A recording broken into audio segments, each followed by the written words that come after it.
Olá, gente. Eu sou Mário Arraes, estou aqui na Espelho d'Água Produções, sob a direção da Crica Pujol, para mais uma provocação literária.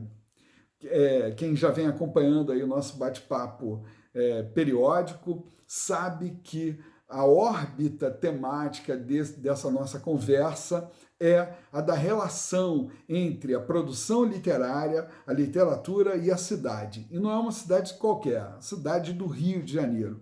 Nesse aspecto, a cidade do Rio de Janeiro se constitui num tema muito rico para esse bate-papo, porque não só a cidade do Rio de Janeiro tem uma quantidade imensa de autores muito significativos, muito importantes nessa relação temática proposta por nós, mas ela também recebe outros autores de fora que, por uma circunstância histórica, pela circunstância histórica do Rio de Janeiro ter sido a capital até a década de 60, ter sido uma das capitais brasileiras, né? Houve outras, mas ter sido uma capital por muito tempo, né? Por mais de um século, o Rio de Janeiro foi a capital do Brasil, né?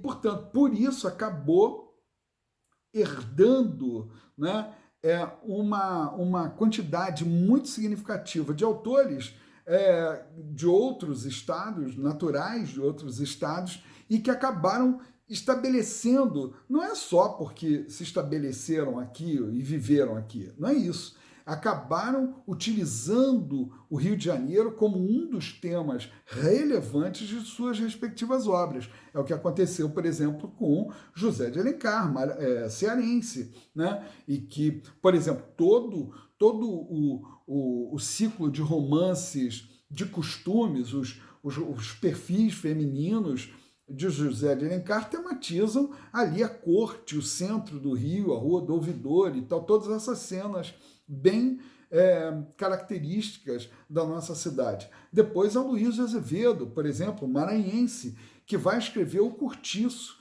um dos romances que melhor retrata o Rio de Janeiro do final do século XIX. Aliás, um romance muito interessante, não só, eu me refiro ao Cortiço porque é o mais importante, mas tem Um Homem, tem Casa de Pensão, que também são romances que se passam no Rio de Janeiro. Mas o Cortiço, eu referi o Cortiço porque é simplesmente o mais conhecido dele.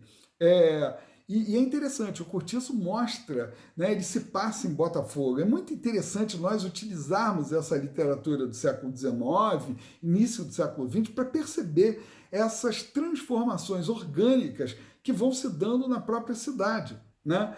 Imaginar, por exemplo, que aquele cortiço, aquela moradia coletiva, né, de pobres, né, e a própria pedreira que ficava atrás do cortiço existiam em Botafogo, né, que hoje é um bairro da Zona Sul, um bairro de classe média confortável, digamos assim, né? E o Botafogo já teve pelo menos esses segmentos populares em si, né? E depois, no século XX, nós vamos ter grandes expoentes que se identificam com o tema Rio de Janeiro, né, como o Drummond, que é um mineiro itabirense, que também tem poemas belíssimos sobre o Rio e depois acaba estabelecendo uma relação com o Rio muito próxima. Ele próprio, enfim, o revela em diversas entrevistas que Minas cada vez mais se tornou para ele um quadro na parede, né? O Manuel Bandeira, pernambucano, né, e que vai escrever, por exemplo, o poema do Beco, um poema importantíssimo, inclusive da sua relação com o lugar em que vivia, na Lapa, né, no lugar em que transitava. Aliás, tem um curta disponível no YouTube com uma rotina matinal do Manuel Bandeira, ele fazendo café no pequeno apartamento, modesto apartamento em que vivia no Beco, e depois a caminhada dele pela 1º de Março, por aquelas ruas ali no centro, próximas, inclusive, à Academia Brasileira de Letras. É um curta que vale muito a pena os provocados aí, nossos interlocutores, procurarem no YouTube, porque é belíssimo. E hoje nós vamos tratar de um autor natural do Rio de Janeiro, né? E o maior autor da literatura brasileira, e com certeza um dos maiores autores da humanidade, né? Um vulto literário dos maiores da humanidade, que se inscreve nesse panteão de gênios da literatura, Camões, Shakespeare, Dante, Alighieri. E o Machado tem lugar nesse panteão, eu não tenho a menor dúvida disso, né? É claro que aí entra aquela questão do fato de nós sermos culturalmente, no Ocidente ainda, estarmos numa condição um tanto periférica. Mas Machado tem essa dimensão. Aliás, é muito interessante recordarmos para isso, como referência, o discurso que o Saramago faz quando recebe o Prêmio Nobel de Literatura, o único Prêmio Nobel de Literatura da língua portuguesa. Talvez merecêssemos mais, né? Guimarães Rosa mereceria, o próprio Jorge Amado mereceria, né? Enfim, a gente poderia aqui falar de outros que poderiam merecer essa distinção. Saramago, que é um extraordinário escritor português, recebeu essa distinção e o que é interessante é lembrar que houve um momento em que o Saramago, no seu discurso, fala, lamentando, do pouco prestígio da língua portuguesa dentro do cenário internacional, né? Embora seja a quinta língua mais falada do mundo por falantes nativos, ela não tem tanto prestígio quanto outras línguas, inclusive que tem menos falantes, né?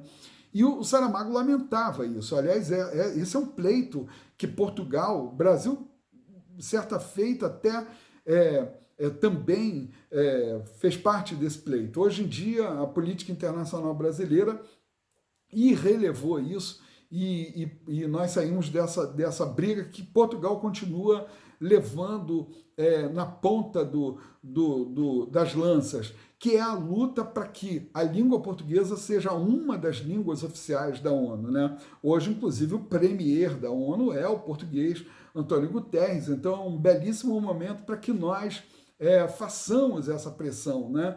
Para que tenhamos mais prestígio internacional e que levemos com esse prestígio os nossos autores. E o Saramago, então, naquela feita, fala o seguinte, lamentando a falta de prestígio dessa língua portuguesa.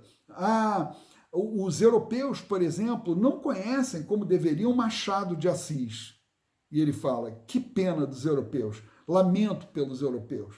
Ou seja, Machado é, de fato, um vulto da literatura universal. E é interessante, eu vou me socorrer do Machado exatamente para que ele próprio, né, a partir da narrativa do Memórias Póstumas de Brás Cubas, ele deu tom do que é esse conceito da relação entre literatura e cidade. Quando a gente fala da relação da literatura e da cidade, né, pensa-se na literatura que reproduz aquela primeira órbita da nossa existência, né? Aquela órbita em que se projeta efetivamente a nossa perspectiva de vida, né? A cidade é a rua em que caminhamos, enfim. Eu vou deixar que o Brás Cubas nos fale sobre isso. Vou ler.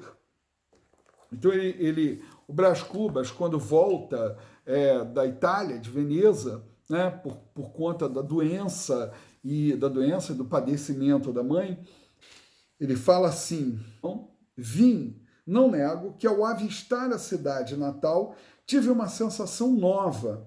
Não era efeito da minha pátria política, era o do lugar da infância, da rua, a torre, o chafariz, da esquina, a mulher de mantilha, o preto do ganho, as coisas, as cenas da meninice burilada na memória. Olha que coisa interessante, é isso, não é a pátria, não é a pátria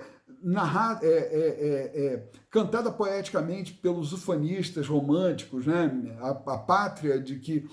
Não, é a cidade no sentido das coisas corriqueiras, né? do cotidiano corriqueiro, citadino, né? É isso. E aí, para acabar, eu, ainda sobre esse conto As Primas de Sapucaia, eu trago aqui, também poderia encontrar isso em todas as narrativas machadianas, né? Machado é sofisticadíssimo na elaboração de topos de linguagem, como diriam os retóricos clássicos, né? Figuras de linguagem, figuras de estilo, figuras de pensamento, né? Ele é muito